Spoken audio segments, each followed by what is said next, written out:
איך את מבינה מי את? כמה את שווה? למה את ראויה? השאלות האלה הן מפתח מאוד מאוד יסודי שיעזרו לנערה הענייה שלנו בשיר השירים לצאת לחיים חדשים. וזה מה שאנחנו הולכות לראות היום. מוכנה? יאללה בואי. שחורה אני ונבה בנות ירושלים, כאוהלי קדר כיריעות שלמה. שחורה אני ונבה. שחורה זה כשהאור שחום ושזוף. בימינו זה נחשב ליפה, אבל בעולם העתיק זה להפך.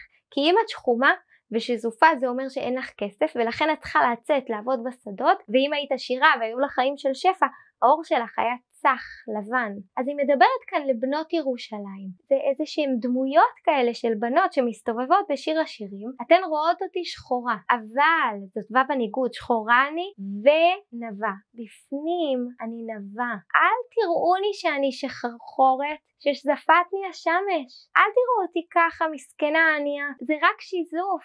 ומה מיוחד בשיזוף? הוא נראה כאילו הוא חלק ממך, אבל זו רק תוספת חיצונית, זה ייעלם, זה לא ממש חלק ממני. בני אמי ניחרו בי, היא כנראה יתומה מאב, ולכן האחים שלה אחראים עליה מבחינה חוקית, והם מנהלים אותה ואומרים לה מה לעשות כל הזמן, והם עושים את זה בחרון, בכעס, הם מתעללים בה. סמוני נותרה את הקרמים, הם זורקים אותי לשמור על הקרמים שלהם. את מכירה איך זה שהאח גדול הוא מסנג'ר את האחות הקטנה שלו? קרמי שלי, לא נתרתי, החלקה שלי מופקרת.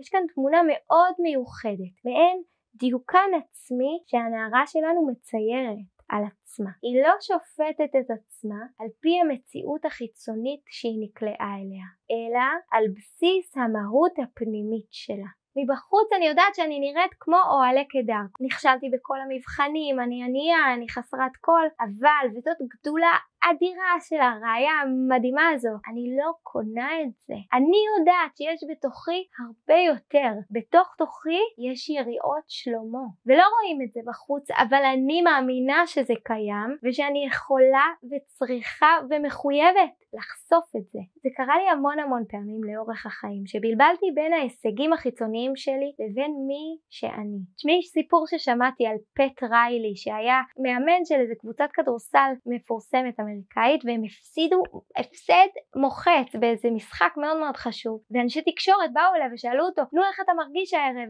והוא אמר, הערב נחשפנו למה שאנחנו עכשיו. נכון זה יפה? אם השיעור שלי גרוע, זה לא אומר שאני מורה גרועה. אם הבן שלי עושה בעיות בבית ספר, זה לא אומר שאני אימא גרועה. אם עליתי על המשקל ואני 200 קילו, זה לא אומר שאני שמנה, זה אומר שזה המצב שלי עכשיו, ואני חייבת לעשות את ההפרדה הזו בין מה שאני עושה לבין מי שאני. וזה לא סוף הסיפור, כי יהיו לי עוד המון הזדמנויות לממש את מי שאני באמת. תראי כמה יפה כותב את זה הרב קוק בפירוש שלו בעולת הראייה לתפילה של הבוקר אלוהי נשמה. אין שום אפשרות של היעדר טהרה בנשמה, והיא טהורה מפני שאתה מקור כל טוהר ברעתה. כלומר, הנשמה של האדם תמיד נשארת בטהרתה, והטהרה הזו לא תלויה באירועים חיצוניים. וזה כמובן לא אומר, תעשי מה שבא לך ותישארי מהממת.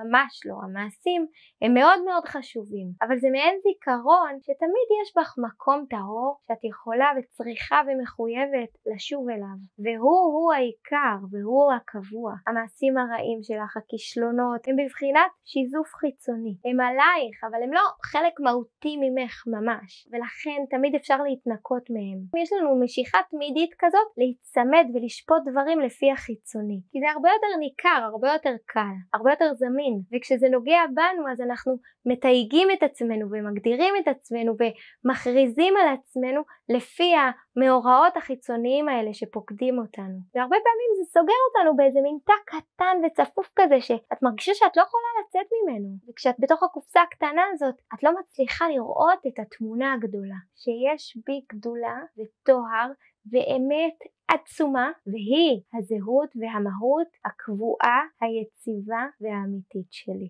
נתראה בשיעור הבא.